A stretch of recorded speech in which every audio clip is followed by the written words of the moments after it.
The house is quiet now. The street lights outside your window have settled into their usual steady hum, and the weight of your blankets feels heavy and certain against your skin. The day is technically over. The clocks have moved past the hour of doing, past the hour of responding, and into the long, still stretch of being. And yet you are not truly still. Even as your eyes close, the lights in the hallway of your mind stay on. You are standing in the doorway of a conversation that ended hours ago. You are back in the passenger seat of a car, or leaning against a kitchen counter, or walking through the fluorescent brightness of an office corridor. And you are waiting. You are waiting for the moment where you finally find the right words. It is a strange, tireless kind of labor, this nocturnal rehearsal. The world is asleep, but you are wide awake, staging a play where every actor is someone you know, and every script is a version of the truth you didn't quite manage to capture when it actually mattered. Perhaps you are back in that brief, sharp exchange in the grocery aisle, or the lingering silence after a phone call. You are searching for a sentence that is sharper or perhaps softer. You are looking for the reply that is braver, the explanation that is clearer, that one perfect, polished phrase that would have smoothed the jagged edge of a misunderstanding. You are polishing these invisible stones, hoping that if you just find the right shape for them, they will finally land perfectly in the space between you and the other person. It is exhausting to argue with people who are not there. It is a heavy thing to carry the weight of unsent replies and delayed breaths. You move through these imagined rooms, the brightly lit break rooms, the rain-streaked car interiors, the crowded dinner tables, trying to rewrite the history of a moment that has already passed into the dark.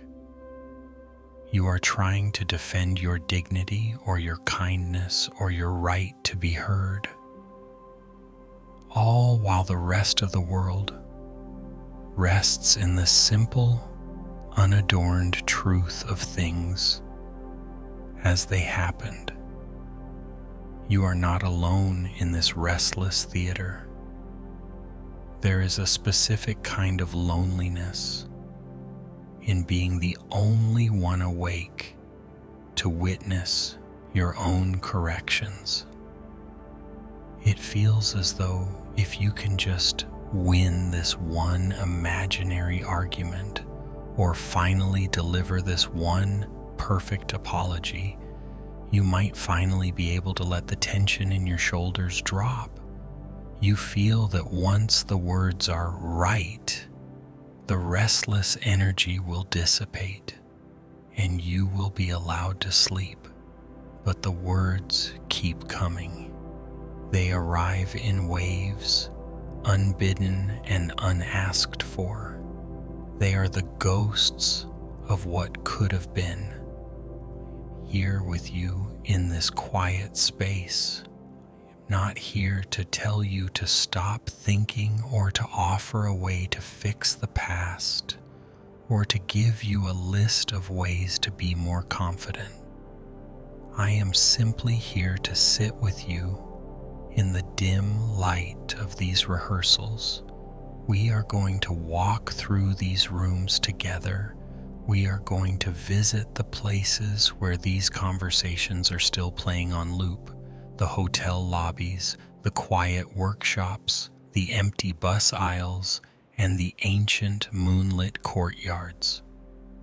We will look at the faces of those who are waiting for your better version, and we will look at the heavy, unsaid things sitting between you. We will see the shame, the frustration, and the deep, aching wish to be understood. As we move through these stories, there is no pressure to find the perfect sentence. There is no need to solve the misunderstanding or to reach a grand conclusion. We are just going to observe the weight of these words and the way they sit in the quiet of the night. We are going to breathe into the spaces where the dialogue remains unfinished. Let the room around you grow even darker. Let the bed become the only real thing you can feel. As we revisit these moments of rehearsal, try to notice the physical sensation of the words you are holding. Are they tight in your throat? Are they heavy in your chest? Are they fluttering like trapped birds in your mind? There is no need to push them away. We will simply let them be present as we move through the lives of others who, like you, have spent their nights trying to find the right way to be heard. We will watch the way they carry their unsaid truths, and perhaps in the presence of these shared quiet struggles, your own words might begin to feel a little less like a burden and a little more like something that can, for one night, be laid down to rest. Story 1. A night clerk's story of unsaid words. The lobby of the Grandview moves with a slow, low-frequency vibration. At 3 a.m, the world outside the heavy glass doors has ceased to exist, leaving only the steady, mechanical heartbeat of the hotel. There is the rhythmic hum of the elevator moving between floors, a sound so constant it becomes a kind of silence. There is the distant click of the cooling vents. There is the muffled pulse of streetlights reflecting off the rain-slicked pavement just beyond the entrance. Mara sits behind the polished mahogany desk, her hands resting near the edge of a heavy brass bell. The lobby is bathed in the amber glow of small, shaded lamps that cast long, soft shadows across the marble floor. Everything here is designed to feel substantial and permanent. But tonight, the stillness feels thin, like a veil that might tear if someone spoke too loudly. She is alone, yet she is not. The air around the desk feels crowded with the weight of a conversation that ended hours ago but which refuses to leave the room. It happened at 11. The guest, a man named Mr. Henderson, had arrived with the sharp, metallic energy of someone who does not believe in waiting. He had stood on the other side of the marble counter, his presence pressing against the quiet of the lobby like a sudden draft of cold air. Mara had been polite. She had practiced the professional warmth that is her trade, the slight tilt of the head, the evenness of her tone, the practiced smile that reaches the eyes but never quite settles in the heart. But then came the remark. It was small, almost casual, a comment about the delay in his room being ready, delivered with a thin, patronizing edge that suggested her competence was something he could wave at will. He had looked through her rather than at her, as if she were merely another piece of the hotel's heavy, unmoving furniture. Mara had responded with a standard, scripted apology. She had explained the housekeeping schedule with a calm, measured voice. She had been perfect. She had been a professional. And yet, in the hollow quiet of the night shift, that perfection feels like a defeat. Now sitting in the amber light, Mara is back in that moment. She is rearmed for the second before her mouth opened. In her mind, she is standing taller. In this version of the night, the polite mask slips, just enough to let the truth through. She imagines saying, "The room is being prepared with the care it deserves, Mr. Henderson, and your patience is a part of that process." She hears the words in her head, crisp and clear, possessing a quiet authority that does not need to raise its voice to be felt. She tries another version. In this one, she is sharper.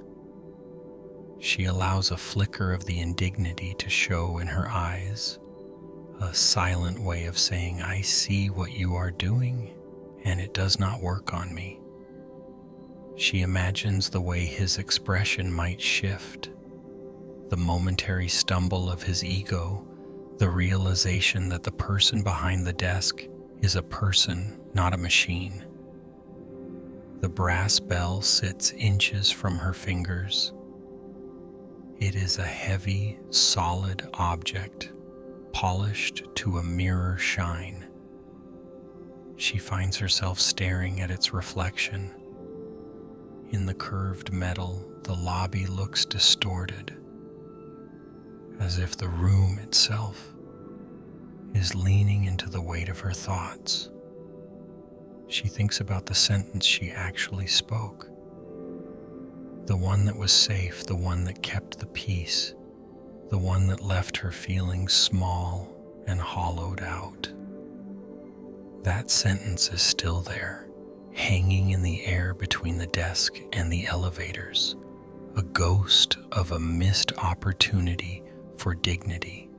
The hotel is a place of transitions where people arrive and depart, leaving nothing behind but the scent of their perfume and the indentation of their weight on the linens. Mara has always found comfort in this. She likes the idea that things can pass through without leaving a permanent mark. But tonight, the words she didn't say feel like they have left a physical residue. They feel like fine dust, settling on the registration cards, coating the plastic key cards, blurring the edges of the glass doors. She reaches out and touches a stack of freshly printed arrival cards. The paper is crisp and cool. She imagines writing her real response on them instead of names and room numbers. She imagines the ink bleeding into the fibers, carrying the weight of her unvoiced strength.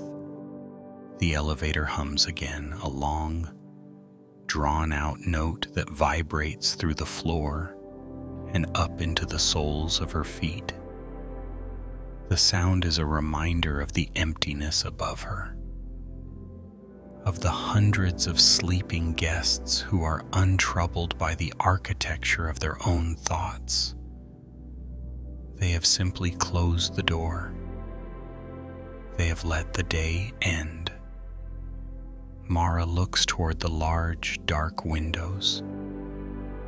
The city beyond is a smudge of charcoal and deep indigo. She wonders if everyone carries a library of these unsaid things.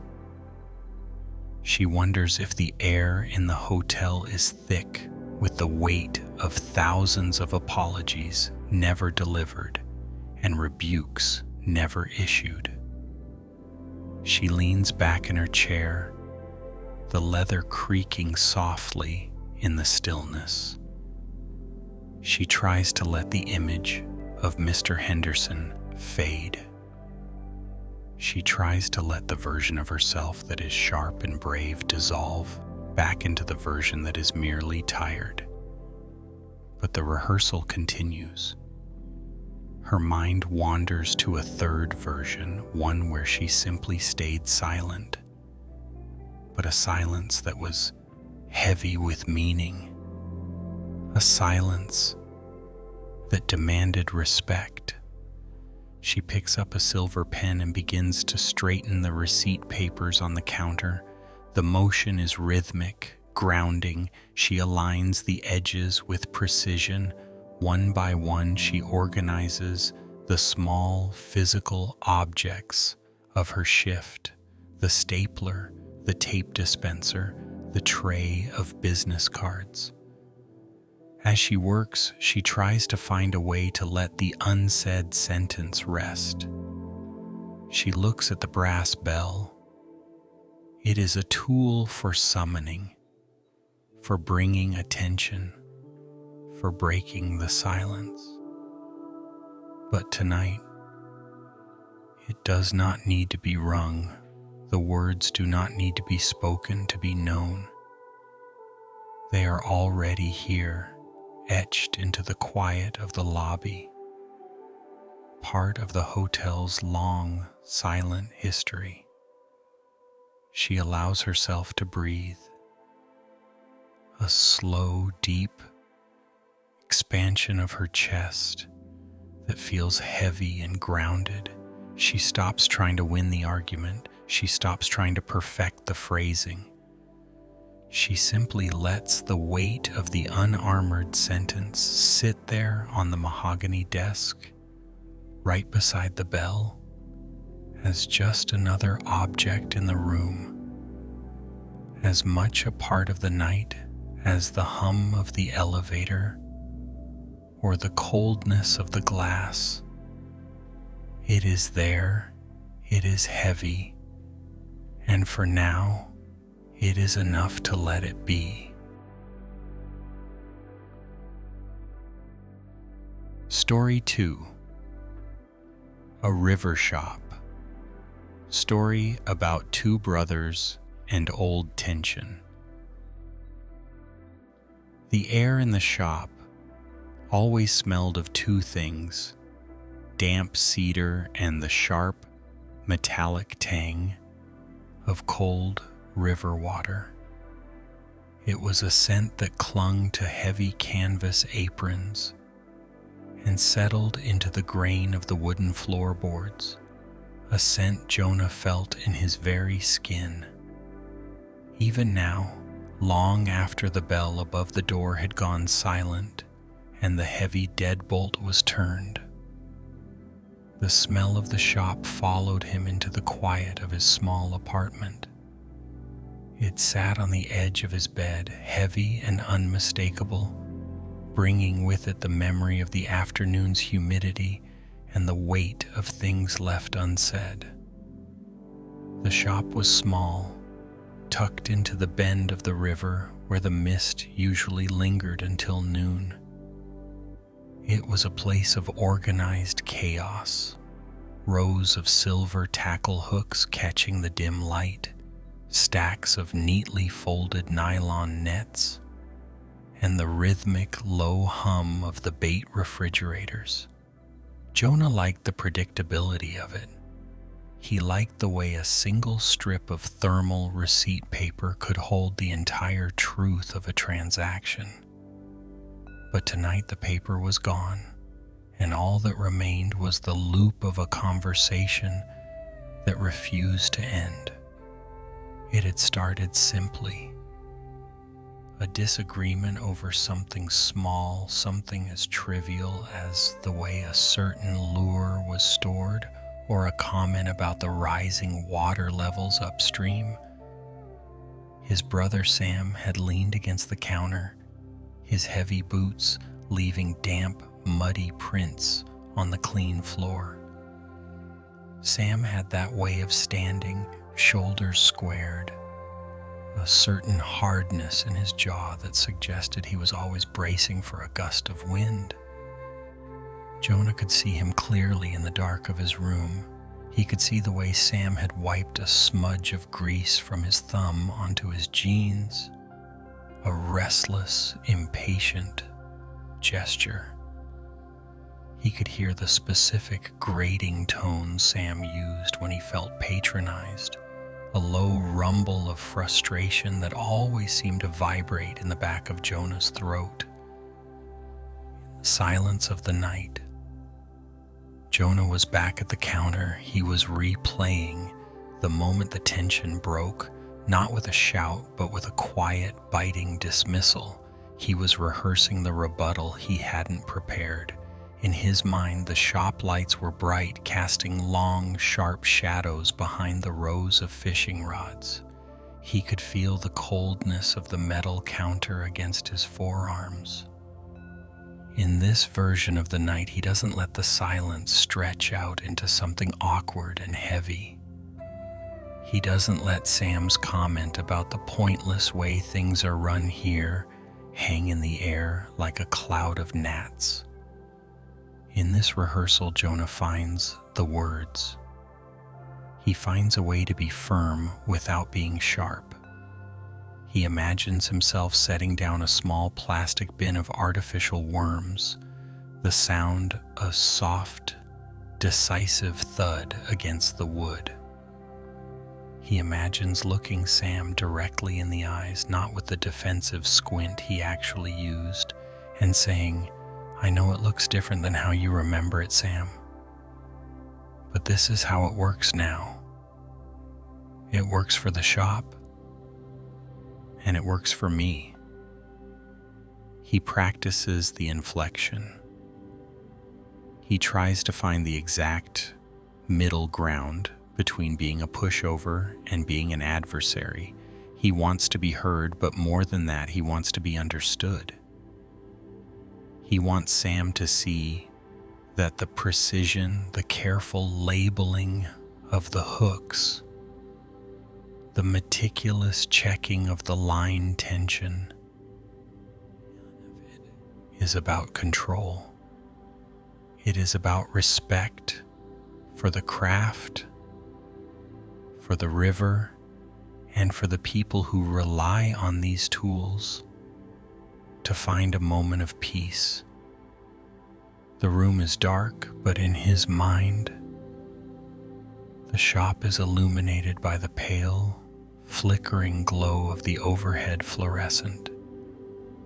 He can see the rain barrels outside the window, fat with the afternoon's downpour, the water spilling over the rim in a steady, rhythmic drip. Drip, drip, drip. The sound mimics the pulsing of his own thoughts. He tries a different version. In this one, he is even more vulnerable. He imagines saying, "It's hard for me to keep it all so organized when everything feels like it's shifting so fast. I just want us to be able to stand in the same room without feeling like we're on opposite banks of the river." He tastes the words. They feel heavy like wet hemp rope. They feel too much.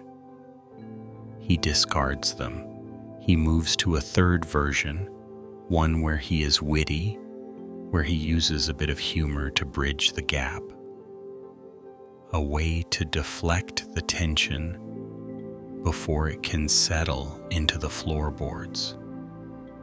He practices a small, easy smile, the kind he uses with the regulars who come in at dawn.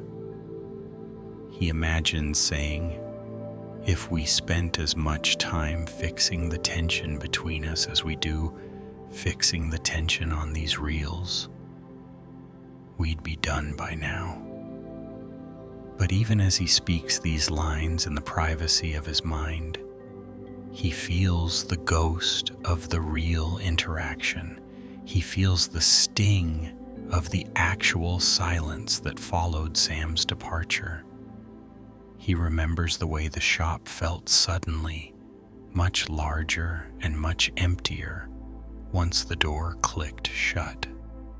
He remembers the way he had simply turned back to the bait fridge, busying himself with the temperature readings, pretending that the air hadn't just become impossible to breathe. The memory of the physical objects in the shop provides a strange, grounding texture to his replay. He thinks of the tackle hooks, tiny and sharp, waiting in their organized trays. He thinks of the way the receipt paper curls when it's pulled too quickly from the machine. He thinks of the smell of the river, that deep, primordial scent of silt and life pressing against the glass of the shop windows. He is searching for a way to win. Not to win an argument, but to win a version of himself that is capable of navigating the friction of being known. He wants to be the person who can hold the conversation without flinching. He wants to be the person who doesn't leave the room feeling like a shadow of his own intentions. The night progresses and the rehearsal becomes more frantic, then more exhausted. He moves through the dialogue like a man walking through a dense thicket trying to find a clear path. He tries different openings, different closings, different tones of voice. He explores the nuances of a sigh, the weight of a pause, the subtle shift in posture. He imagines the shop at twilight, the shadows lengthening across the aisles, the light turning a deep, bruised amber. In this light, he imagines his brother standing there, the argument already a thing of the past. The tension dissolved into the simple, shared reality of the dusk. He imagines the possibility of a conversation that doesn't require a defense.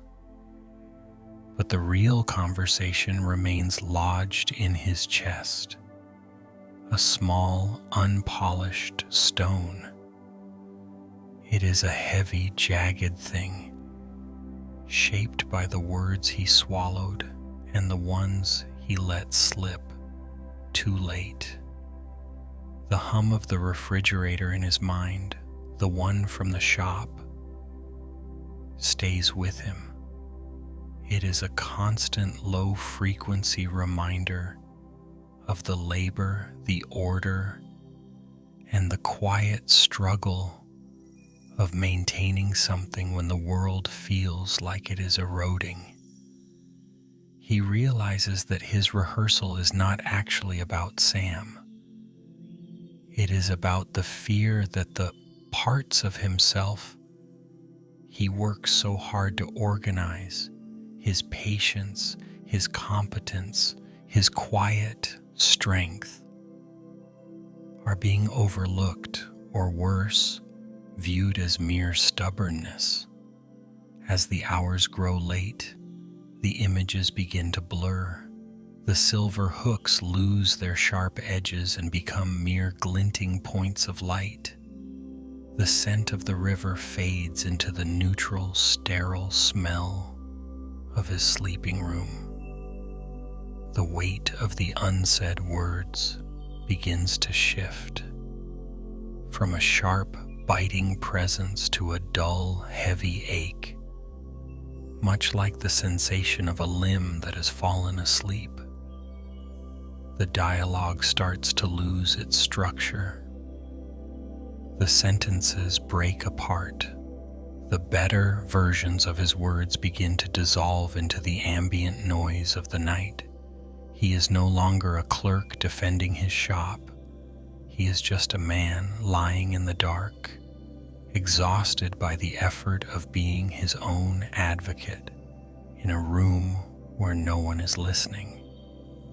The river outside his window, or perhaps it is just the wind in the trees, continues its rhythmic movement. The water keeps flowing, indifferent to the arguments held in the dark. The hooks remain in their trays. The paper remains unwritten, and the rain barrels remain full. The world persists in its unfinished, unremarked state, providing a silent, steady landscape for the weary mind to finally, slowly begin to let go. Story 3. A Quiet Museum. Story of Grief and Unfinished Words. The museum's storage room always smelled of cedar, old starch, and the faint metallic scent of heavy shears. It was a quiet, subterranean space, far below the polished marble floors and the bright, echoing galleries where the tourists wandered. Here, under the hum of a single fluorescent light, the world felt smaller, more tactile, and much more manageable. Evelyn sat at her workbench, her fingers tracing the edge of a heavy spool of silk thread. The room was filled with the ghosts of garments past. Dresses from the Edwardian era, velvet capes that had seen the turn of a century, and delicate lace collars that felt like frozen breath. Around her stood the dress forms, those headless, armless mannequins that held the shape of 1,000 vanished lives. In the dim light, they looked like a crowd of silent witnesses waiting for something to be said. Tonight, however, Evelyn was not thinking about the delicate work of preservation. She was back in the afternoon, standing near the large, industrial sewing machine, watching Sarah. Sarah was younger, with quick, efficient movements, and a way of looking at a pattern that seemed to bypass the history of the fabric to find the mathematics of the seam.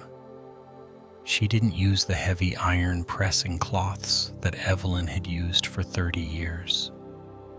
She didn't spend time feeling the grain of the silk or testing the tension of the thread with the same slow, rhythmic reverence.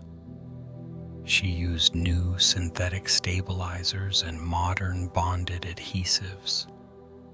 It was faster, it was cleaner, it was, by all technical metrics, more efficient. Evelyn could still see the moment it happened. She had been leaning over a 19th century bodice, her eyes squinting through her spectacles, when Sarah had approached to show her a new way to reinforce a hem. Sarah had been kind, her voice bright and devoid of any malice, but there was a subtle, unintentional weight to her words. She spoke about optimizing workflow and minimizing structural fatigue, using terms that sounded more like they belonged in a laboratory than a workshop. As Evelyn watched her, she felt a sharp, sudden tightness in her chest. It wasn't anger. Anger would have been easier to carry. It was a profound, unsettling sense of being erased.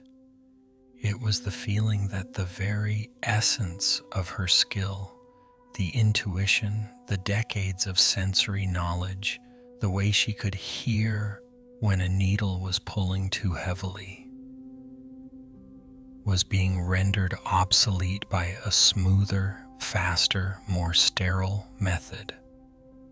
Now lying in the dark, Evelyn was performing the conversation she had avoided.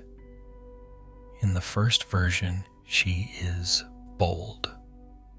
She stands up from her workbench, pushes her chair back with a loud, definitive scrape against the linoleum, and looks Sarah directly in the eyes. "You are erasing the soul of the craft," she says, her voice steady and resonant. There is a difference between fixing a garment and honoring it. Your methods may save time, but they do not respect the hand that made the original stitch. She imagines the silence that follows, a heavy, respectful pause where Sarah finally realizes the gravity of what she has overlooked. But even as she rehearses this, Evelyn feels the familiar pang of dread. She can see the look on Sarah's face in her mind. Not a look of guilt, but one of confusion and perhaps a flicker of pity. She can almost hear the reply. "But Evelyn, the museum needs us to be efficient. We have a backlog of 300 pieces. We can't spend a week on a single sleeve anymore." So, Evelyn rewrites the scene. In this version, she is more subtle. She approaches Sarah with a cup of tea. She sits down, her movements slow and intentional. "I noticed you're using the new adhesive on the silk crepe," she says, her tone conversational, almost casual. "It's impressive, really. But I wonder if we might consider the long-term effect on the fiber's natural movement. I've seen how the old methods allow the fabric to breathe." She imagines herself presenting her knowledge as a collaborative gift rather than a defense of her territory. She sees herself being the mentor, the wise elder, guiding the newcomer toward a deeper understanding. She feels the warmth of being understood, of Sarah nodding and saying, "You're right, Evelyn. I hadn't thought of the breadth of the fabric. Let's try it your way for this piece." In this version, the tension dissolves. The workshop remains a place of shared reverence. The air feels lighter, the cedar scent sweeter. But then the rehearsal shifts again. The shadows in her bedroom seem to deepen and the conversation turns sharper, more defensive. This time she lets the resentment leak out. She imagines herself pointing at the modern tools, the plastic stabilizers and the synthetic threads, as if they were intruders in a sacred space. She imagines her voice taking on a bitter, brittle edge. "It's all so temporary now, isn't it?" she asks. "Everything is designed to be replaced, even the way we care for things. We are just speeding up the decay." She stops the rehearsal there, the thought too heavy to hold. The bitterness feels like a stain on her own character, something that would cling to her like the dust in the storage room. She doesn't want to be the woman who clings to the past out of fear. She wants to be the woman who protects the past because she loves it. She tries one more time. A third version. This one is the quietest. In this version, she says nothing at all to Sarah about the methods. Instead, she simply continues her work, her hands moving with the same precision and care as always. She finds her worth not in the argument, but in the excellence of the stitch.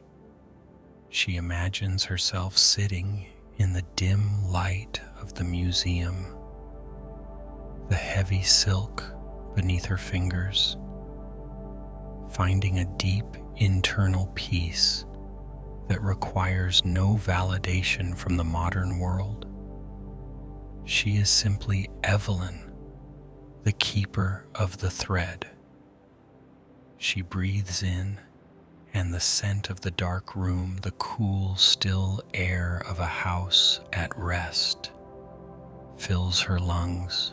She thinks of the dress forms in the museum, standing in their silent, headless dignity.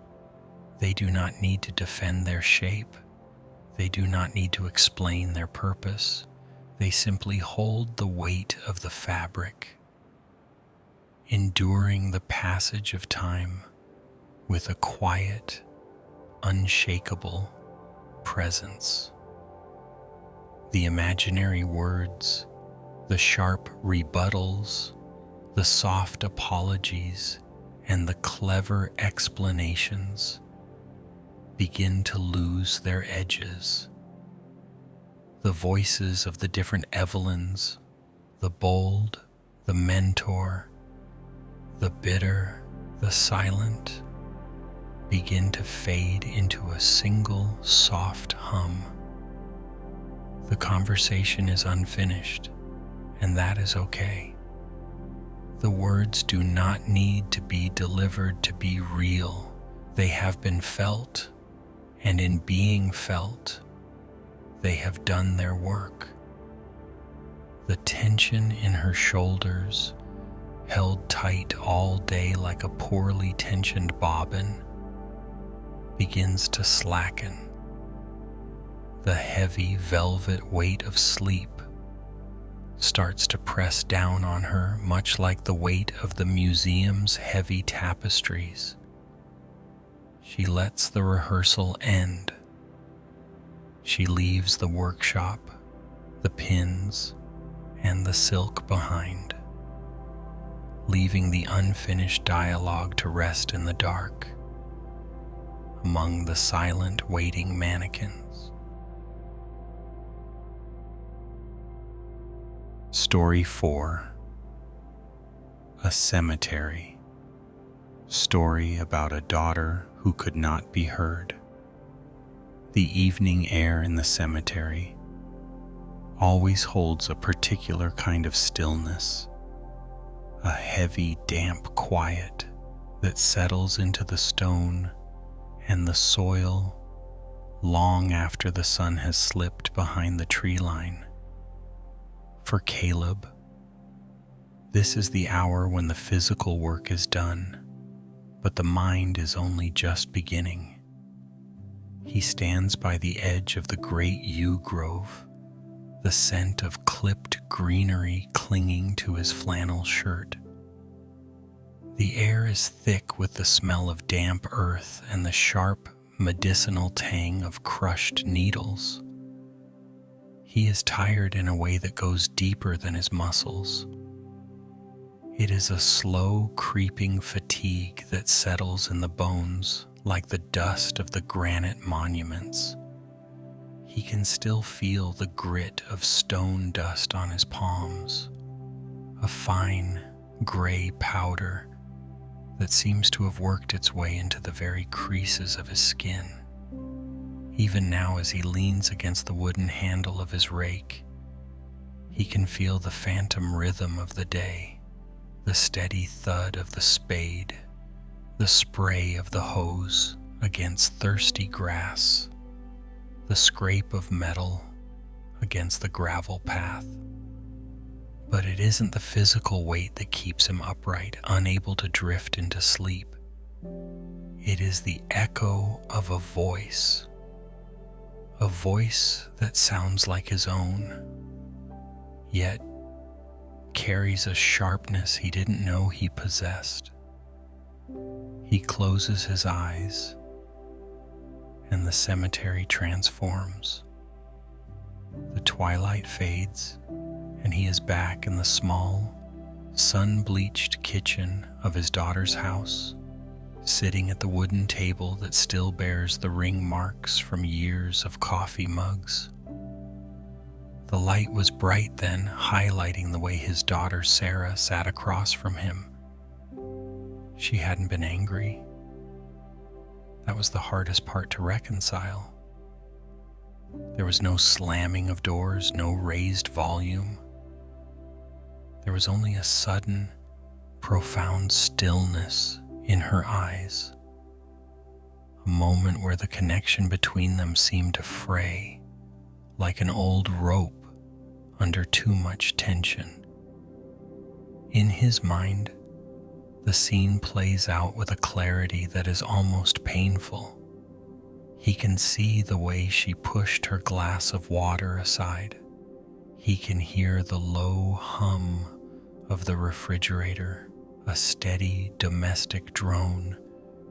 He remembers the way he had nodded, a slow, rhythmic movement. His mind already drifting toward the practicalities of the next day, the irrigation schedule, the pruning of the hedges, the way the gravel needed raking near the north gate. He had been physically present, but his focus was elsewhere, caught in the mechanical loop of his tasks. And then she had said it. The sentence that now sits in his chest like a single, cold stone. "You listen like you're trimming hedges, Dad," she had said, her voice quiet, almost weary. "You're just cutting away the parts that get in the way of the shape you want to see. You aren't actually hearing what's being said. You're just tidying up the conversation." The words had landed with the heavy impact of a fallen branch. In the moment, he had merely blinked. He had reached for a biscuit, or perhaps he had cleared a small crumb from the table. Something small, something tactile and manageable. He had offered a non-committal grunt, a sound of acknowledgement that he thought signaled presence, but which now, in the dark of his own room, feels like a profound failure of language. Now, in the silence of the cemetery, the rehearsal begins. It is a nightly ritual, a mental reconstruction of a dialogue that remains unfinished. In the first version, he tries to be more articulate. He imagines sitting back, leaning forward into the light, and saying, "I am listening. Sarah, I am right here." He practices the inflection, trying to infuse the words with a warmth that he didn't manage to project in the kitchen. He imagines the look of relief on her face, the way her shoulders might drop, the way the tension might dissolve. If only he had reached out and touched her hand. He rehearses the explanation of his own nature, how the world often feels like a series of tasks to be completed, a landscape to be maintained, and how his focus on the practical is his way of caring, his way of keeping things in order so that nothing is lost to the weeds. But as he speaks these imagined words, in the theater of his mind, they feel brittle. They feel like more pruning. he realizes with a sinking feeling that even this defense is just another way of trimming the edges of the truth to make it more palatable. He is still trying to shape the conversation into something he can control. He moves to a second version. This one is bolder. He imagines a sudden, raw honesty. "I don't know how to be anything else," he tells the empty air of the grove. "I only know how to tend to what is in front of me. I see the edges, the boundaries, the things that need care. I don't know how to inhabit the middle of the storm, Sarah. I only know how to clear the path so you can walk through it." He pauses, listening to the distant, lonely cry of a crow settling into the tops of the old oaks. The sound is sharp, a single note that cuts through the gloom. This version feels more honest, but it carries a different weight. It is an admission of limitation, a confession of a certain kind of emotional deafness. He imagines her reaction.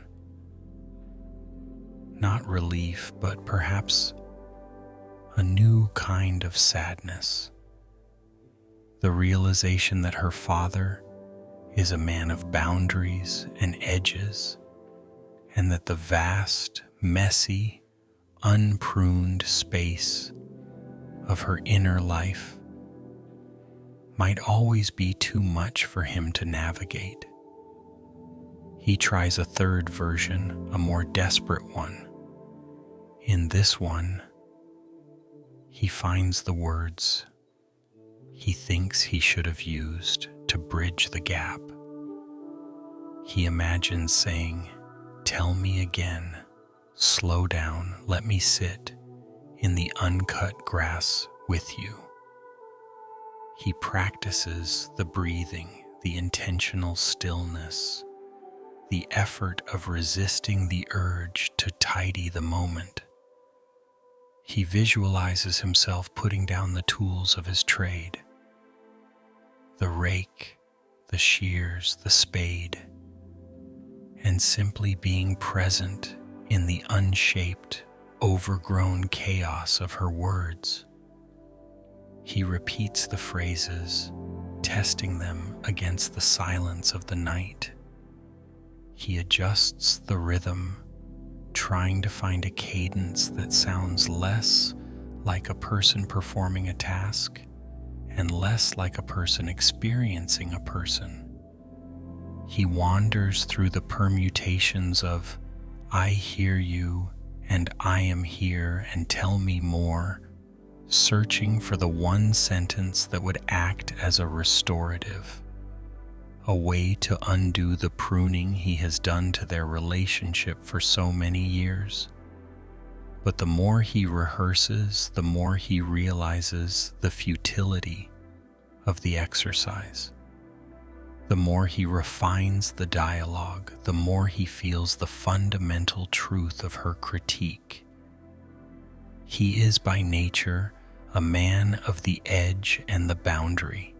He is a man who finds peace in the clarity of a well-defined line, in the neatness of a clipped hedge, in the orderly rows of a well-maintained path. To pretend otherwise in an imaginary conversation is merely another form of trimming. The heavy, damp air of the cemetery seems to press in closer. The shadows of the yew trees stretch out across the gravel. He feels the weight of the stone dust again, the grit that no amount of washing can truly remove. He thinks of all the other conversations, the ones he hasn't even begun to rehearse, where he has likely been doing the same thing, neatly trimming the edges of his responses, smoothing over the complexities, avoiding the tangled, thorny parts of the truth. He stands there for a long time, a solitary figure among the monuments, caught in the loop of his own making. The crows have gone silent. The only sound is the very faint, rhythmic drip of moisture from a leaf onto the hard-packed earth.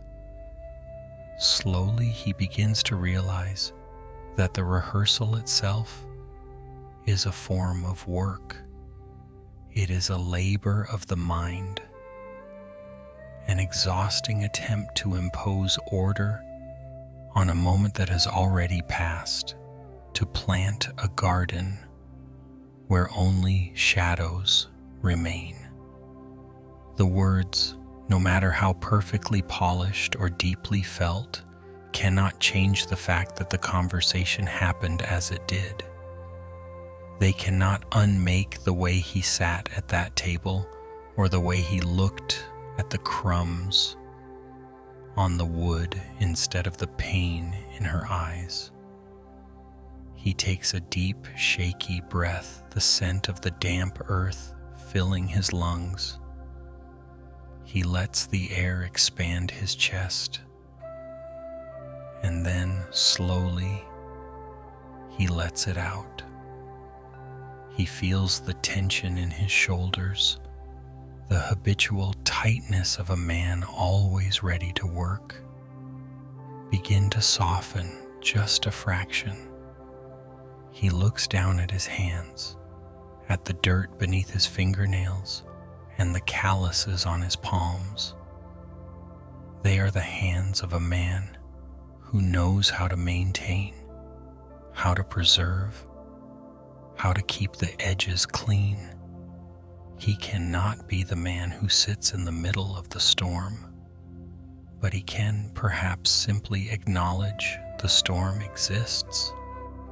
He turns away from the yew grove, his boots crunching softly on the gravel path. He does not try to find a new sentence. He does not try to rewrite the kitchen table.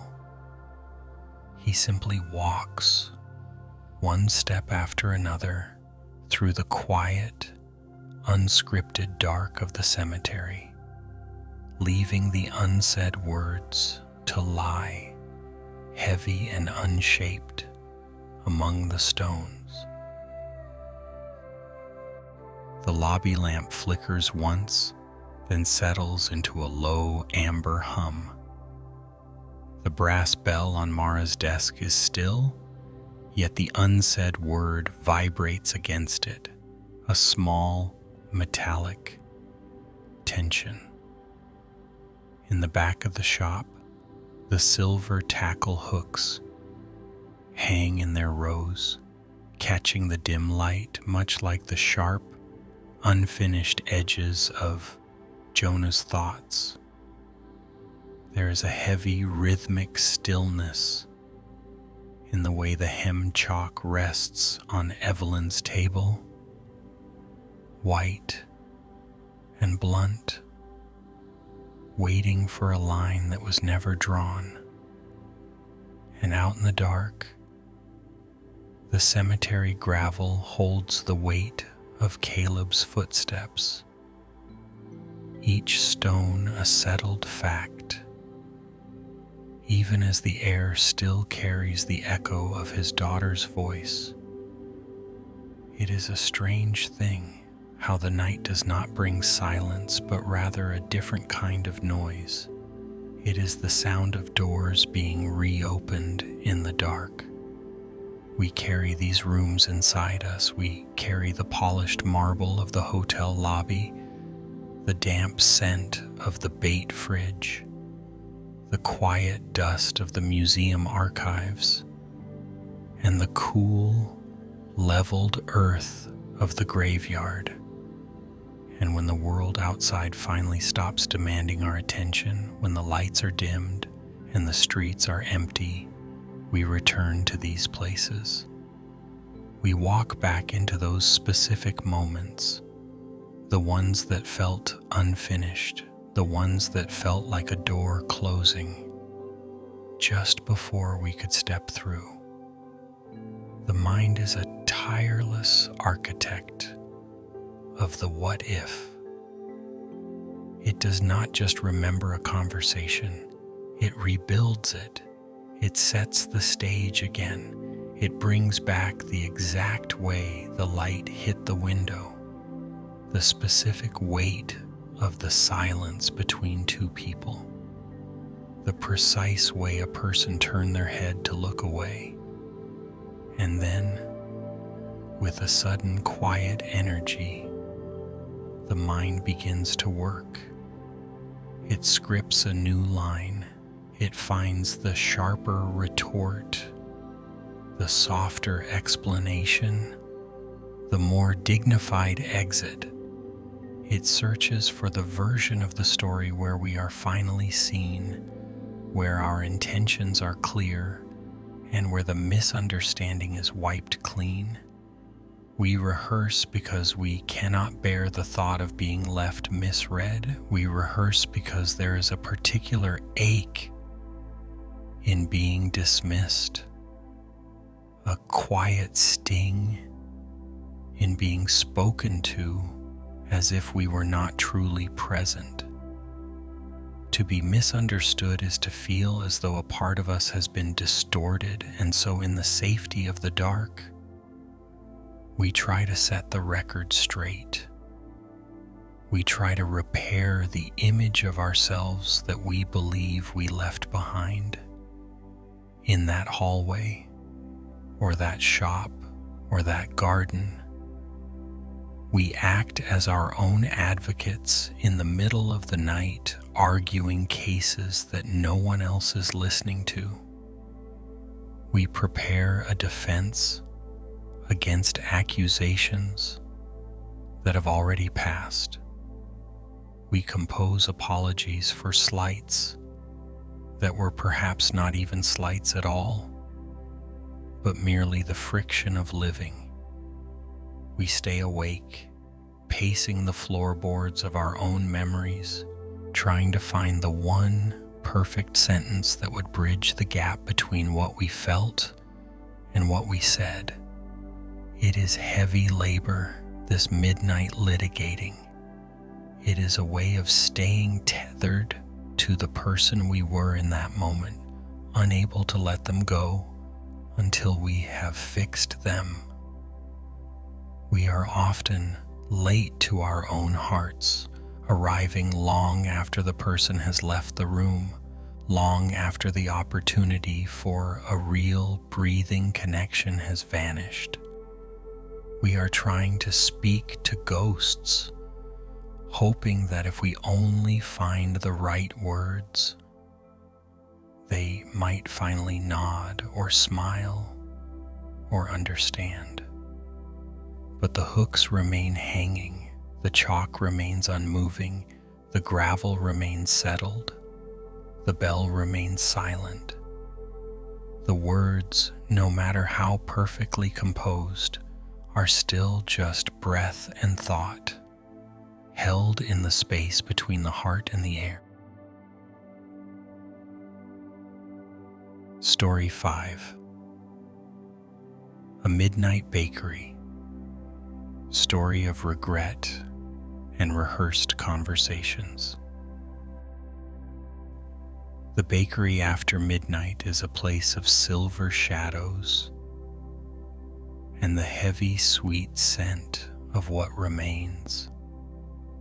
It is the smell of cooling yeast, of dried vanilla, and the fine, microscopic grit of flour that settles into every corner like a quiet, white dust. Naomi moves through this stillness with a rhythm born of years, a slow, sweeping motion that follows the ghosts of the day's heat. The large, industrial ovens have long since gone cold, their heavy iron doors closed like sleeping giants, but the air still holds a faint residual warmth, a memory of the morning's frantic baking. The lights are dimmed now, leaving only the low hum of the refrigerators and the amber glow of a single security lamp near the back exit. Naomi pushes the mop bucket across the linoleum, the wheels of the cart squeaking softly against the floor. There is a particular weight to her movements tonight. It is not just the physical tiredness that settles in her bones, the kind of fatigue that makes the limbs feel heavy and slow, but a different kind of density in her chest. It is a knot of words she cannot quite untie. She stops near the large cooling racks, the tiered metal structures that held hundreds of warm loaves. Only hours ago, they stand in the dim light, skeletal and empty. As she wipes the surface of a nearby stainless steel prep table, her eyes catch her own reflection in the darkened window of the storefront. Outside, the street is empty, the sidewalk slick with a recent drizzle, reflecting the pale street lamps. The world outside is sleeping, but inside the bakery, Naomi is wide awake, caught in the loop of a moment that happened much too quickly. She can still see Chloe. She can see the way the light from the overhead prep lamp caught the bright, messy curls of the younger girl's hair. Chloe had been leaning over a tray of cooling cinnamon rolls, her face flushed with the easy, unburdened energy of someone who hasn't yet learned how much a single shift can cost. Naomi had been at the end of a 14-hour stretch. Her back had been aching, her hands were sticky with dried glaze, and the repetitive motion of scrubbing the flour from the floor had pushed her to a breaking point she hadn't realized was there. And then a small thing had happened. A misplaced spatula, a spilled dusting of powdered sugar, a tiny insignificant friction in the flow of the closing routine. Naomi can feel the heat rising in her cheeks, even now, in the cool silence of the darkened bakery. She remembers the sudden, sharp edge in her own voice. She remembers how she had snapped, not with a roar, but with a cold, jagged sentence that sliced through the quiet professionalism of the kitchen. It was a small comment, something about being more careful, something about not leaving a mess for others to clean, but the way she had said it, with that particular note of exhausted irritability, was unmistakable. She remembers the way Chloe had frozen. The girl hadn't argued. She hadn't even looked up immediately. She had simply paused, the spatula hovering mid-air, and then slowly, quietly, she had tucked a lock of hair behind her ear and moved to the other side of the station. The silence that followed wasn't a peaceful one. It was a hollow, ringing silence, the kind that follows a sudden crack in glass. Now, as Naomi pushes the mop through the soapy gray water, she is back in that moment. She is rehearsing the apology. In her mind, she is standing by the cooling racks, the mop forgotten against the wall. She is looking at Chloe with eyes that are soft, not sharp.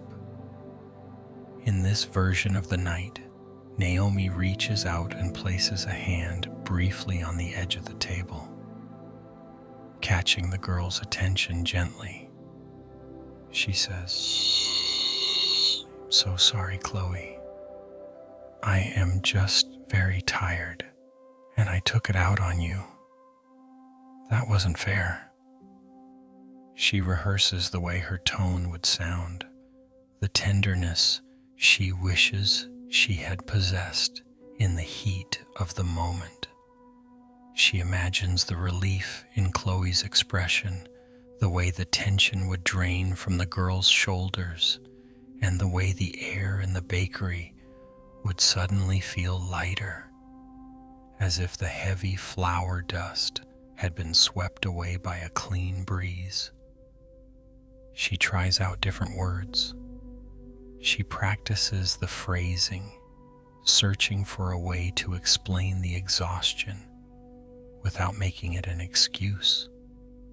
She imagines saying, "My heart was heavy with the day's work, and I let it spill over onto you." She tries a simpler approach. "Please forgive my sharpness. It was the fatigue speaking, not my heart." She moves to the large flour bins, the heavy plastic lids, reflecting the dim light. As she wipes the dust from the rim, she feels the shame again. It is a small, stinging shame, like a grain of salt in a tiny cut. It is the shame of seeing oneself as something less than kind. It is the realization that she has become the person who interrupts the peace of the kitchen with unnecessary friction. She wanders to the back of the bakery where the tall, dark windows look out onto the alleyway.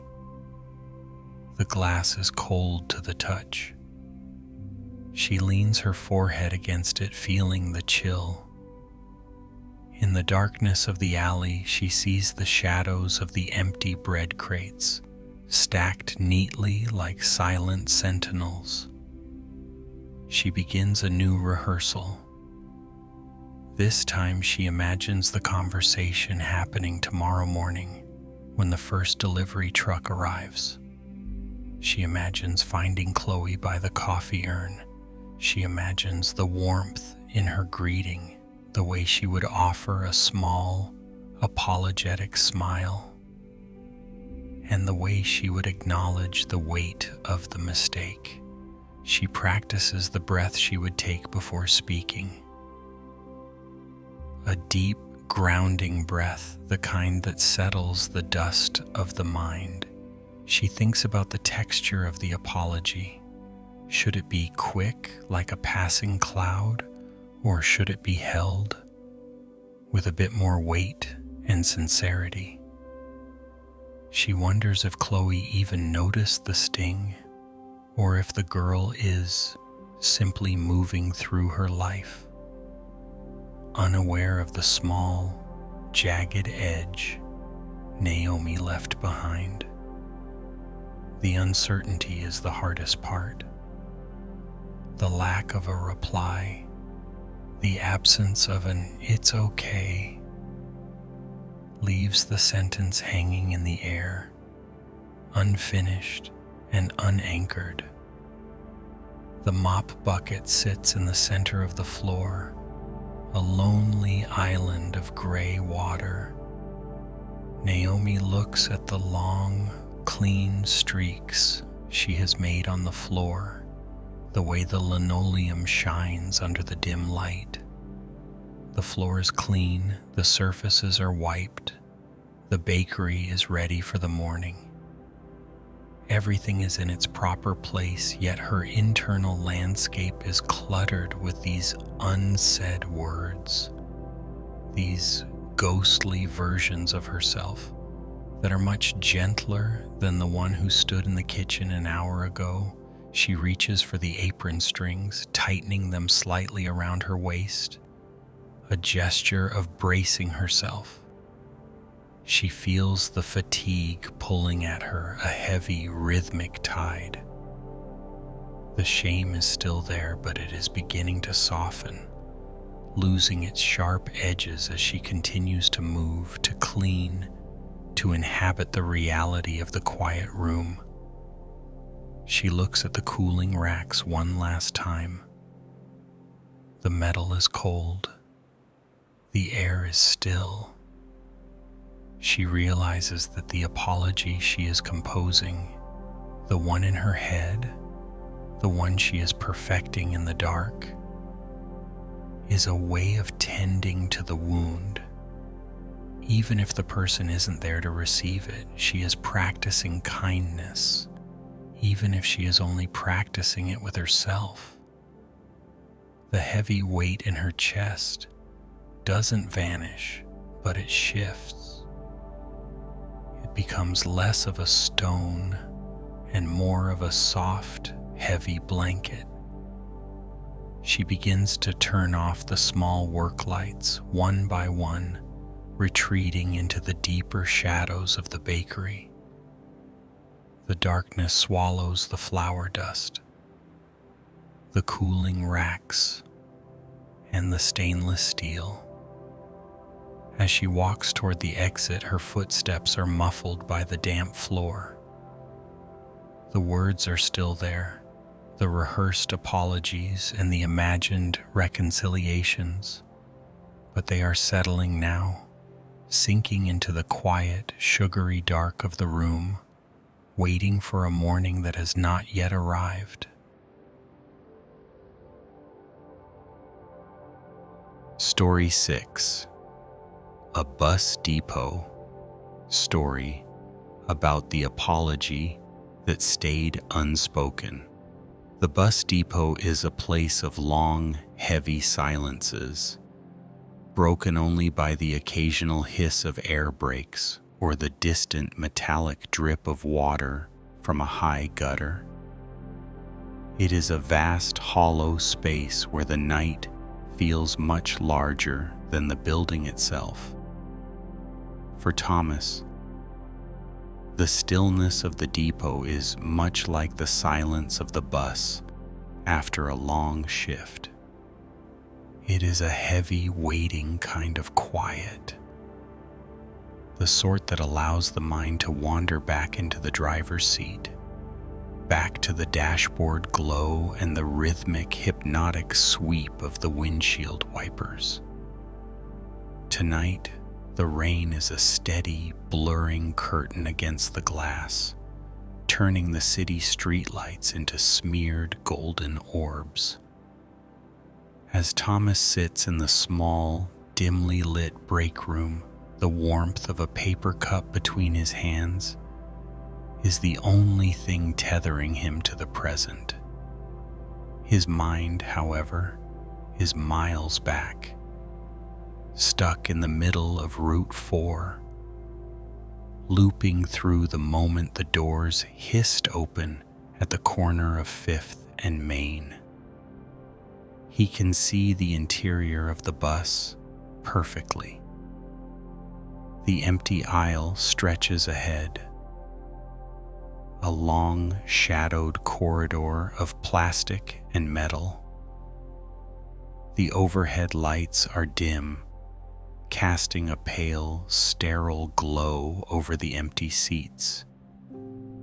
He can almost feel the vibration of the engine beneath his feet, that low hum that settles into your bones after 10 hours on the road. The memory isn't about the traffic or the flooded streets or the exhaustion pulling at his eyes. It is about the man.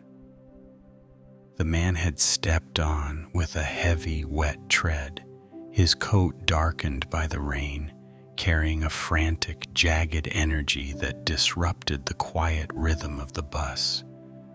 He hadn't looked at Thomas. He had looked through him as if Thomas were merely another piece of the vehicle's machinery, as unfeeling as the hydraulic lift or the fare box. When the man reached the front, he didn't just pay his fare. He let out a sharp, bitter exhale, a sound thick with a grievance he hadn't even spoken yet. Then came the words, thrown like small, jagged stones into the quiet cabin. "You don't even care, do you?" the man had said. His voice was low, but in the hollow emptiness of the late-night bus, it sounded deafening. "You just sit there behind that glass, watching us all struggle, like we're just cargo. You're completely indifferent."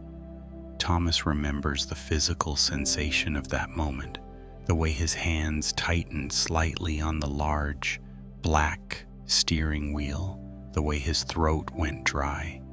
He had looked at the man through the rear-view mirror, just a brief, neutral glance, and had simply nodded, a professional, reflexive movement to acknowledge the fare. He had stayed silent. He had performed his duty with the practiced precision the job requires. He had kept the bus on its route, kept the schedule, and kept the peace.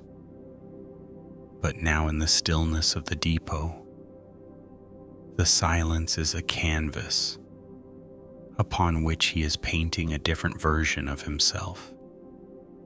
In the first rehearsal, Thomas finds his voice. He imagines turning the heavy bus around, pulling it to the curb, and looking the man directly in the eyes. In this version, he speaks with a clarity he didn't possess in the rain. "I am not indifferent," he says, his voice steady. "I am tired, and I am doing my job so that you can get home safely. I see you, and I see the rain, and I see how difficult this night is. I am part of this journey too." He feels a small, phantom surge of satisfaction as he says it. He imagines the man's expression softening, the jagged edges of his anger smoothing out under the weight of being truly seen. But then the rehearsal shifts. The mind is a restless editor. The second version is more desperate. In this one, he tries to explain the weight of the day. He wants to tell the man about the passenger he helped up the stairs an hour ago, the way his knees ached, the way the smell of damp wool and old exhaust lingers in his lungs. He wants to say, "I am human too. I feel the dampness in my bones, just as you do." He rehearses the words until they feel smooth, until they no longer sound like an excuse, but like a bridge. He wants to dismantle the image of the driver behind the glass, the unblinking, unfeeling operator, and replace it with a man who is simply navigating the same dark, wet world. He watches the imaginary movement of the man's face in his mind. He waits for the moment of recognition, the subtle nod that says, "I understand. I didn't realize." Yet even in this version, a small, nagging ache remains. The words feel too heavy, too much like a plea for sympathy. He doesn't want pity. He wants the truth of his presence to be acknowledged. He wants the man to realize that the driver is not a machine, but a witness to the city's quiet, struggling hours. The third rehearsal is the most difficult. It is the one where he is brave. In this version, he doesn't defend himself at all. Instead, he simply pauses. He lets the bus drift into a moment of stillness. He looks at the man and asks, "It's a hard night, isn't it?" He imagines the man's silence following that question. Not a hostile silence, but a heavy, contemplative one. He imagines the man leaning against the handrail, the tension draining from his shoulders, and the sudden shared realization that they are both just two people moving through the dark, doing what they can to endure the weather. Thomas shifts in his seat in the break room. The paper cup is cold now. Outside, the rain continues its rhythmic tapping against the depot's metal roof, a sound like thousands of tiny, insistent fingers. He realizes that the wound isn't the man's accusation. The wound is the gap between the person he is, quiet, contained, professional, and the person he wishes he could be in a moment of tension, expressive, connected, undeniably human. He is replaying the scene because he is trying to fill that gap with language. He is trying to use words to retroactively create a connection that he missed in real time. He looks down at the dashboard of his mind, seeing all the different routes he could have taken, all the different dialogues he could have started. The empty aisles of his memory are filled with these unsaid sentences, these missed opportunities for a moment of shared humanity. But as he sits there, the hum of the depot begins to pull him back. The heavy metallic stillness of the night starts to settle over his thoughts. He looks at the window where the rain is blurring the lights once more. The shapes are losing their definition. The street lamps are becoming soft, indistinct glows. He thinks about the man on the bus. That man is likely home now. He is perhaps drying his coat or sitting in a warm kitchen, or perhaps he is still carrying that small, sharp anger within him, unaware that the driver he encountered was also a person navigating his own silent, weary night. The need to correct the record begins to ebb, leaving behind a quiet, hollow fatigue. The words he has prepared, the defenses, the explanations, the gentle inquiries, begin to lose their sharpness. They are becoming like the rain on the windshield, spreading out, thinning, turning into a soft, gray mist. He realizes that the conversation doesn't need to be finished here in the dark. It doesn't need a final perfect sentence to be settled. The man has already moved on and the bus has already completed its route. The truth of the moment, the simple, unadorned fact of two people passing each other in the rain, is enough. Thomas lets out a long, slow breath. He sets the empty cup on the table. The silence of the depot no longer feels like a vacuum waiting to be filled with arguments. It feels like a blanket. It feels like a space where things can simply be as they are, unfinished, unsaid, and allowed to rest. He closes his eyes, and for a moment, the image of the empty bus aisle remains, but it is no longer a corridor of missed opportunities. It is just a quiet, empty space, waiting for the morning, waiting for the next journey, perfectly still in the dark. Story 7. A Chapel. Story of silence, duty, and unheard feelings. The air inside the side chapel always smelled of cold stone, old incense, and the fine gray dust of aging organ pipes.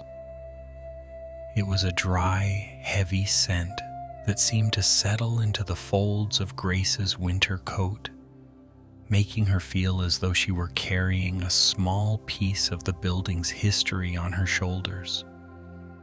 Tonight, the chapel was dark, save for a single, low-wattage bulb hanging near the workbench, casting long, shifting shadows across the rows of empty wooden benches.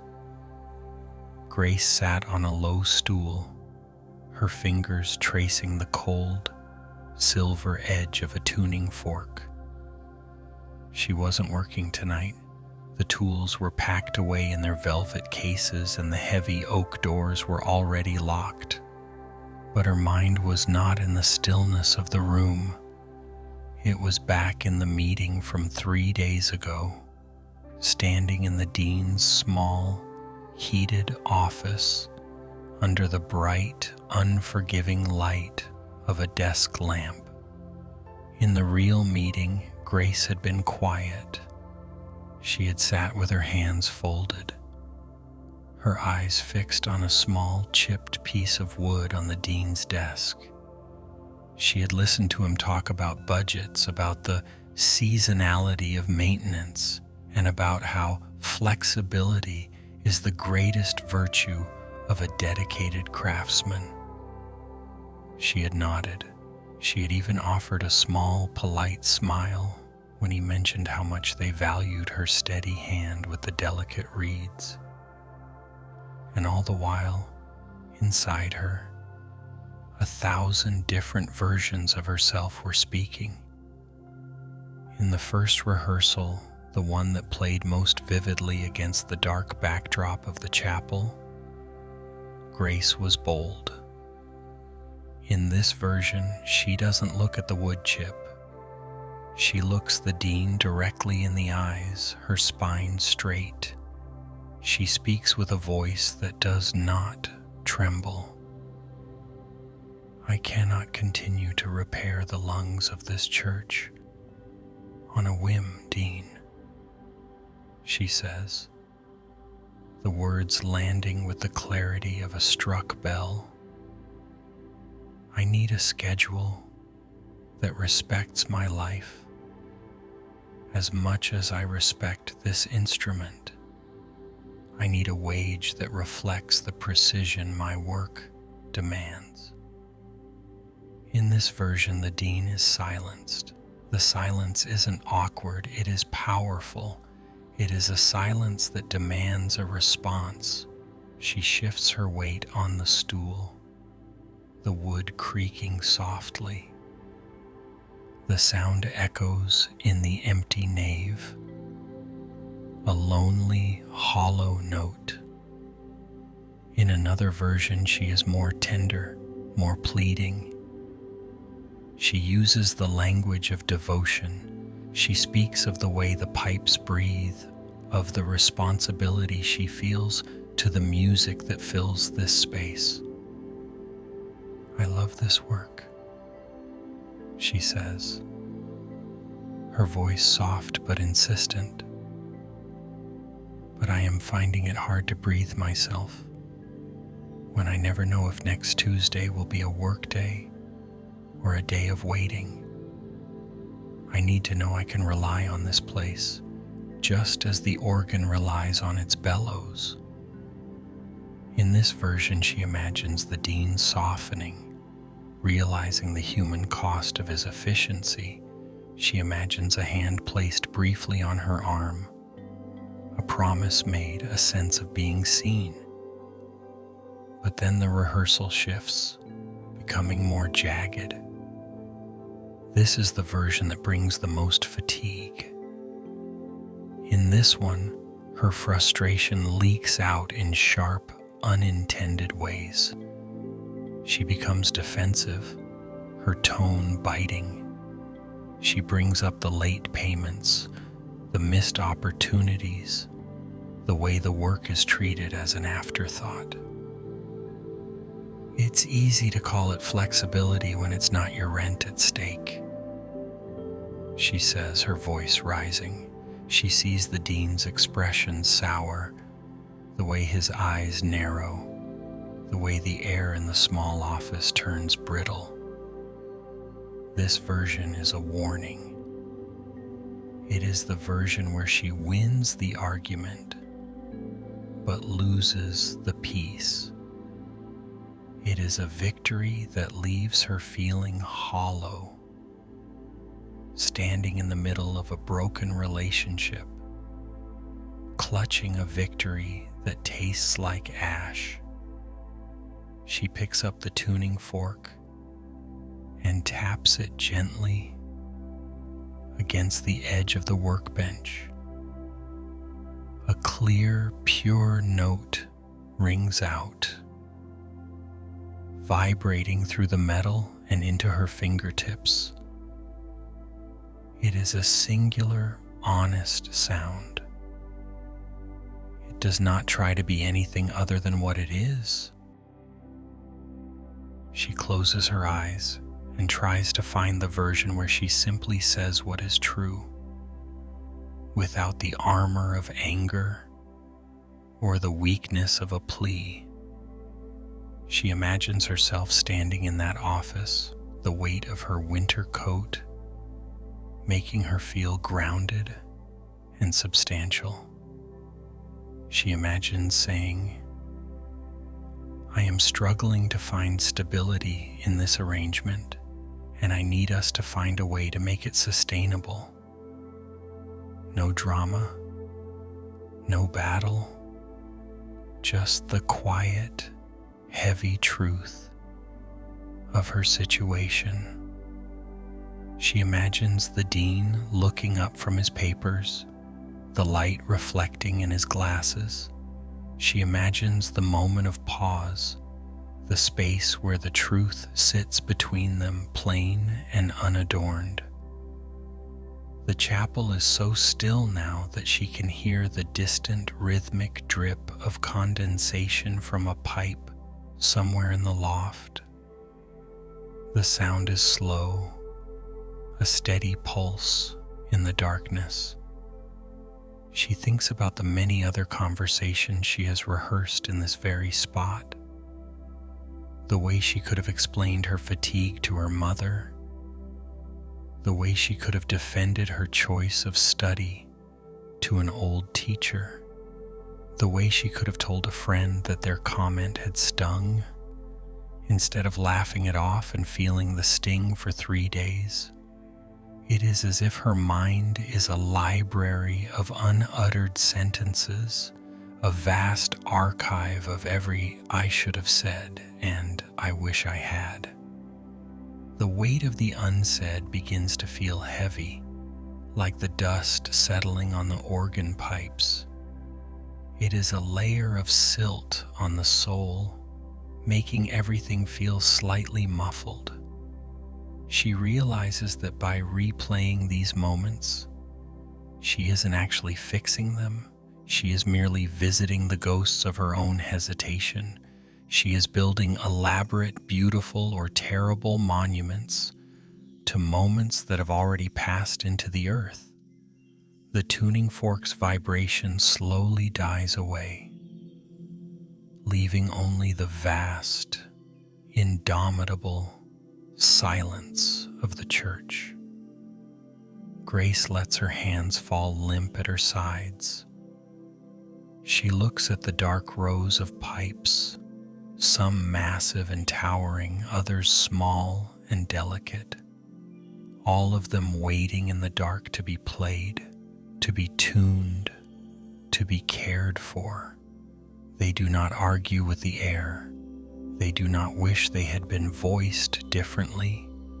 They simply exist, held in a state of readiness, trusting that when the moment comes, the music will find them. She exhales a long, slow breath that stirs the cold air. For a moment, she allows the dean's office to vanish. She allows the sharp words and the pleading tones to dissolve into the shadows of the nave. She lets the unfinished sentences drift upward, like the fine gray dust, settling into the cracks of the stone, becoming part of the quiet architecture of the night. She does not need to solve the meeting tonight. She does not need to win the argument. She only needs to sit here in the presence of the silence and let the words rest.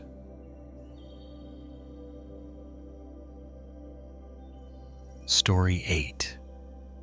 An Ancient Monk's Story of Letters Never Sent. The oil in the small clay lamp is running low, flickering just enough to make the shadows of the scriptorium dance against the stone walls. Peter sits hunched over a desk of dark, polished oak, his spine curved like the very letters he is tracing. The room smells of old parchment, the sharp tang of lamp oil, and the faint, dusty scent of dried ink. Outside, the monastery courtyard is swallowed by a deep, velvet blue, the kind of darkness that feels heavy and soot like a thick wool blanket laid over the world. In the distance, the rhythmic hollow strike of the wooden clapper echoes through the sleeping cloisters. Thud, thud. It is a lonely sound, marking the hour, signaling that the day's labors are finished and the time for silence has arrived. But for Peter, the silence is never truly empty. It is crowded. He holds a reed pen between fingers that have grown stiff with the years. He pauses, the tip of the pen hovering just a millimeter above the surface of the paper. Below him, the page holds a line of sutra, beautifully rendered, steady and precise. For decades, Peter believed that if he could only find the perfect arrangement of syllables, the most balanced cadence of breath, he could resolve the frictions of the world. He believed that truth, when captured in ink, acted as a bridge. He thought that if a word was crafted with enough care, it could mend a broken relationship, settle a dispute between brothers, or clarify a misunderstanding that had lingered for years. He looks at the fibers of the paper, the tiny microscopic hairs of the pressed pulp that catch the dim light. He remembers a time much younger when he sat in a different light, gripped by the urgency of a conversation that had gone wrong. He remembers the heat in his neck, the way his heart had hammered against his ribs, and the desperate, clawing need to find the exact right sentence to defend himself, to explain his heart, to ensure the other person saw him clearly. He had spent entire nights then, much like this one, drafting rebuttals in the dark, polishing his arguments until they shone like polished brass, only to find that when the sun rose and the actual meeting occurred, the words had evaporated, leaving him hollow and mute. He thinks of the many conversations that simply never reached peace. There are the ones that ended in a sharp, sudden silence, leaving a jagged edge in the air. There are the ones that drifted away into polite, meaningless small talk, leaving the real meaning buried under layers of unnecessary caution. There are the words he swallowed to keep the peace, and the words he spat out in a moment of uncharacteristic heat, which now sit in his memory like stones in his pocket. He moves the pen. A small, dark bead of ink settles into the grain of the paper. He realizes now, as the lamp flickers, that the weight of all those unsaid things, the rehearsals, the rewrites, the imaginary victories, is a heavy burden to carry into the night. He had spent a lifetime trying to build a fortress of language, believing that if the walls of his words were high and sturdy enough, nothing could ever be misunderstood again. But the walls were only cages. He was trapping himself inside a loop of his own making, replaying the same scenes, relitigating the same moments of perceived failure, seeking a closure that language alone cannot provide. The courtyard stones outside are cold and damp with evening dew. They do not argue with the rain. They simply receive it. The wooden clapper does not seek to explain its purpose. It simply strikes, and the sound dissolves into the dark. Peter leans back, his chair creaking softly in the stillness. He looks at the unfinished line on the page. It is imperfect. There is a slight tremor in the stroke of the last character. In the past, this would have caused him a restless, mounting anxiety. He would have tried to scrape it away, to start the entire page anew, to achieve a perfection that would somehow validate his worth. But tonight he simply watches the ink dry. He begins to let the conversations go. He imagines the voices of those people, the ones he argued with in his memory, the ones he drifted away from, the ones he wished he had been braver with, as figures walking into the mist of the monastery gardens. He sees them not as adversaries to be defeated by a clever remark, but as fellow travelers, also carrying their own heavy bundles of unsent letters and rehearsed apologies. He lets the need for the perfect reply drift away like a small paper boat released into a slow-moving stream.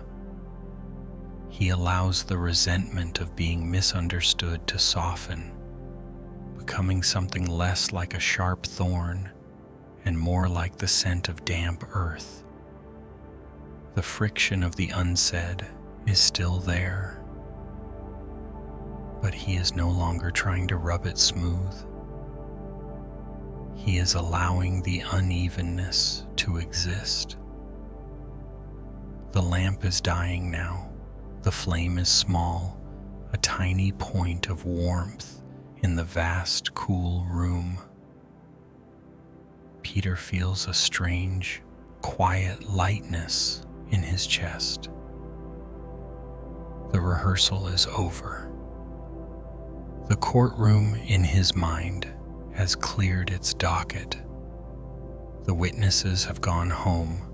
The heavy, unpolished truth remains that some things are left unfinished, and that there is a profound, sacred dignity in letting them stay that way. He lays the reed pen down on the wooden tray. He wipes the nib clean. He closes the heavy leather-bound book, and as the cover meets the pages, there is a soft, muffled thud, a period at the end of a long, weary sentence. He stands, his movements slow and deliberate, and prepares to extinguish the light. The darkness is not an emptiness to be feared or filled with dialogue. It is a space for rest. It is the quiet room where the soul can finally stop performing, stop defending, and simply be. The darkness settles. The silence deepens. The unsaid words are finally allowed to sleep. The evening has grown heavy with the weight of these unsaid things. We carry them like small, smooth stones in our pockets, or perhaps like the fine dust settling over a quiet workshop. There is the sugar dust from the bakery, the silver dust from the organ loft, the grit of cemetery gravel, and the soft smudge of ink on ancient paper. All these fragments, the apologies that arrived too late, the defenses that were never mounted, the truths that stayed tucked behind our teeth. They all seem to gather here in the stillness of the night. It is an exhausting labor, this nightly rehearsal. We stand in the dim glow of a bus dashboard or the flickering light of a hotel lobby, preparing our arguments, polishing our sentences until they shine with a clarity the daylight never allowed. We arrange our words into perfect, unbreakable lines. We imagine the look of realization on a brother's face, or the sudden respectful silence of a coworker, or the softening of a stranger's eyes. We are trying to build a bridge of language across a gap that is already closed. We are trying to reach a version of the past where we were seen, where we were understood, and where we were brave enough to speak before the door swung shut. The mind does this because it is a tender thing. It stays awake because it cannot bear the thought of a version of ourselves being left behind in a misunderstanding. It keeps the lights on in those empty hallways and dark bakeries, hoping that if we just find the right combination of syllables, we can finally settle the debt. We feel that if we can only win this imaginary debate, if we can only deliver that perfect, stinging rebuttal or that breathtakingly gentle apology, then we will finally be able to sleep. We believe closure is something we can manufacture with enough mental effort, a trophy we can win if we just stay awake long enough to draft the perfect script. But look closely at the things we have visited. The brass bell sits silent on the desk, not waiting for a command. The tuning fork rests in its velvet case, its vibration finished. The mop leans against the wall. The water in the bucket is still. These things do not need to repeat their purpose to be real. The heavy velvet of the church curtain does not need to be redrawn every night to prove its color. They simply are. There is a quiet dignity in the unfinished. There is a profound hidden peace in the sentence that was never sent. The words that died in your throat or vanished in the wind do not need to be resurrected to find their rest. They are already part of the silence. They are part of the night itself. Think of the apology Naomi held in the dark bakery. It does not need to be spoken to be true. The intention of that kindness is already present in the air, as real as the scent of cooling bread.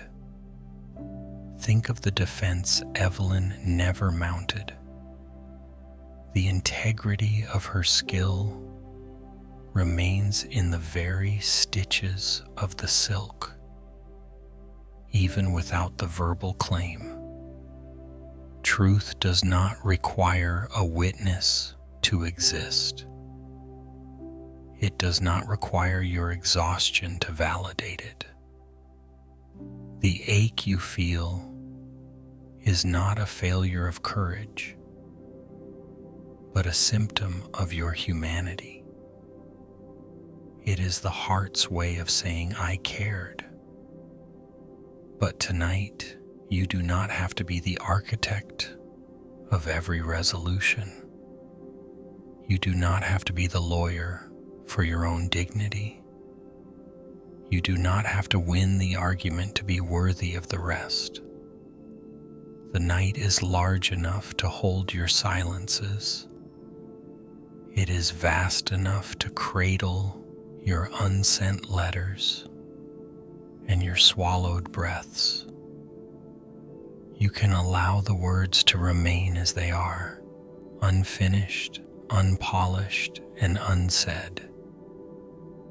They do not need to be fixed to be let go. You can leave the rehearsal behind in the empty bus aisle, in the dusty organ loft, and on the quiet cemetery paths.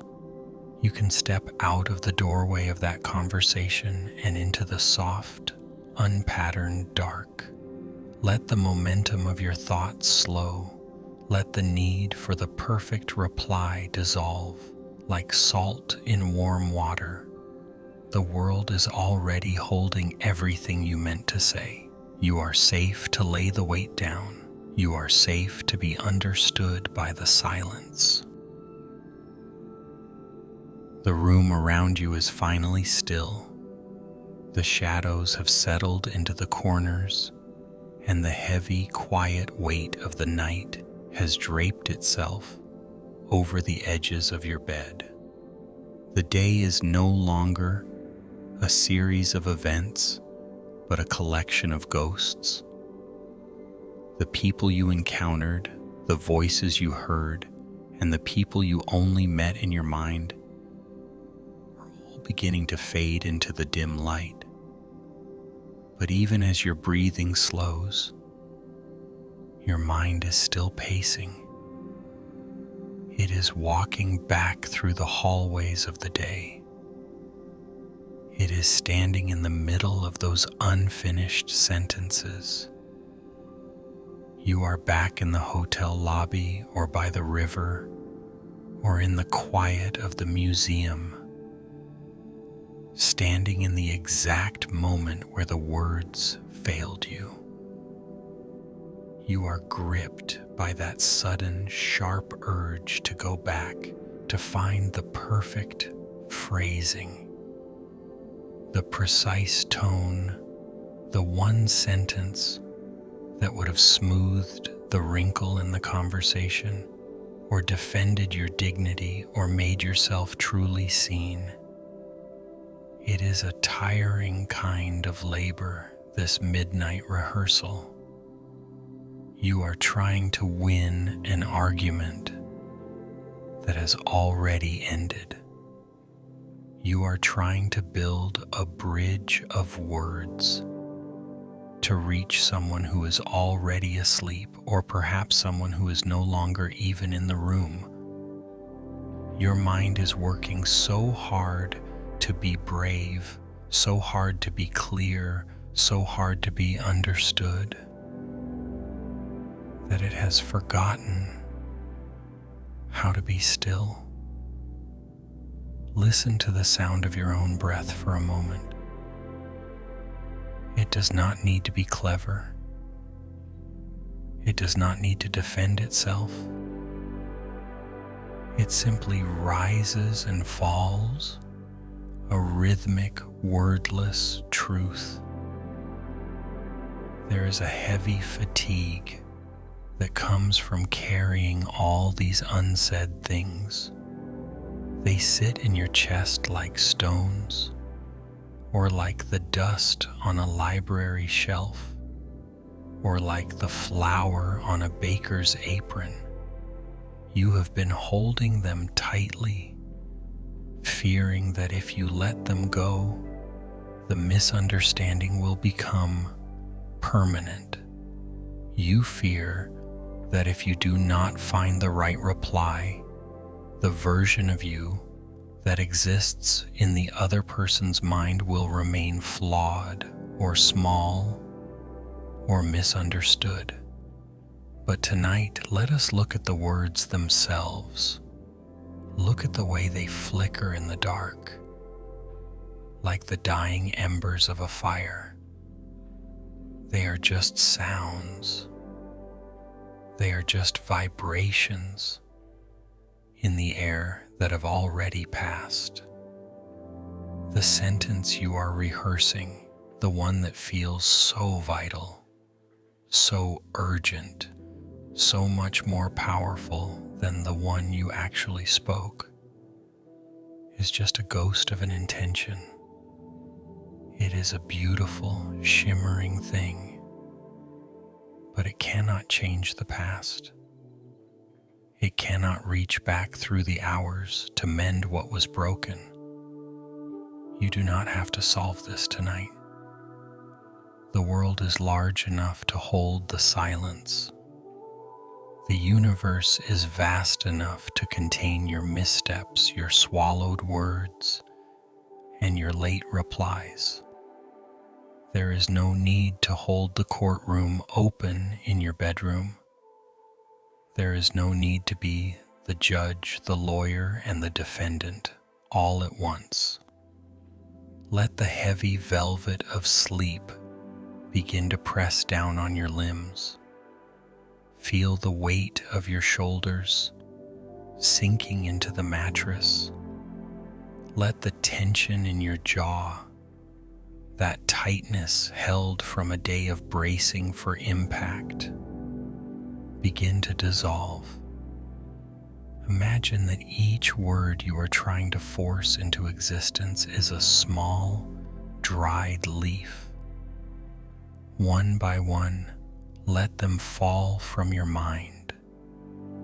Let them drift down, away from the heat of your thoughts, landing softly on the dark earth of the night. Let the conversation end. Not because it was resolved, but because it is finished. There is a profound dignity in letting a thing be undone. There is a quiet peace in accepting that some truths are better left unsaid, and some wounds are better left to heal in the dark, without the interference of our cleverness. You do not need to be understood by everyone to be whole. You do not need to win every mental debate to be worthy of rest. The truth of who you are does not depend on the perfection of your replies. It lives in the stillness that remains when the talking stops. The night is a great, soft blanket. It covers the error and the eloquence alike. It covers the shame and the pride. It covers the person You were this afternoon and the person you are becoming. Beneath this blanket, there are no arguments. There are no missed opportunities.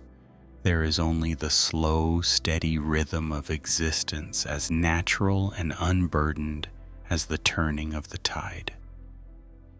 Let your thoughts drift, like the smoke of a guttering candle. If a sentence rises up, a sudden, brilliant rebuttal, do not fight it. Do not try to argue it down. Simply acknowledge it and then watch it fade into the shadows. Let it become just another part of the night, as unimportant as the hum of a distant car or the rustle of a tree outside your window. Your body knows how to rest. Your heart knows how to beat without your permission. Trust in this deep, instinctive wisdom. The words can wait. The explanations can wait. The need to be right can wait. Tonight, there is only this bed. There is only this breath. There is only the soft, velvet dark. Let the rehearsal end. The lights are out. The stage is empty. The theater is silent. Rest now. Let the unfinished words settle into the quiet. Let the silence be enough. Good night.